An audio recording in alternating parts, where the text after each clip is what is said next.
আমি বলি আমি যা দেখেছি ভাইয়ের সাথে ভাবি যাচ্ছেন আমি তো আমার লাইন ঠিক কথা শোনাচ্ছে আমি দোষ করে নিই ঠিক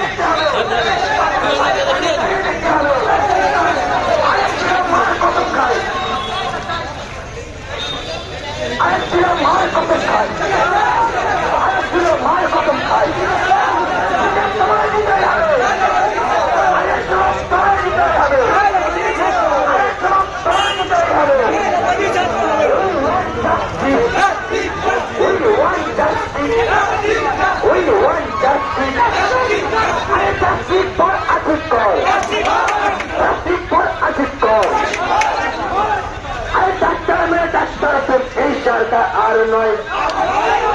ডাক্তার মেয়ে ডাক্তারদের এই সরকার আর নয়, ছাত্র মেয়ে ছাত্রদের এই সরকার আর নয়, যুবক মেয়ে যুবকদের এই সরকার আর নয়।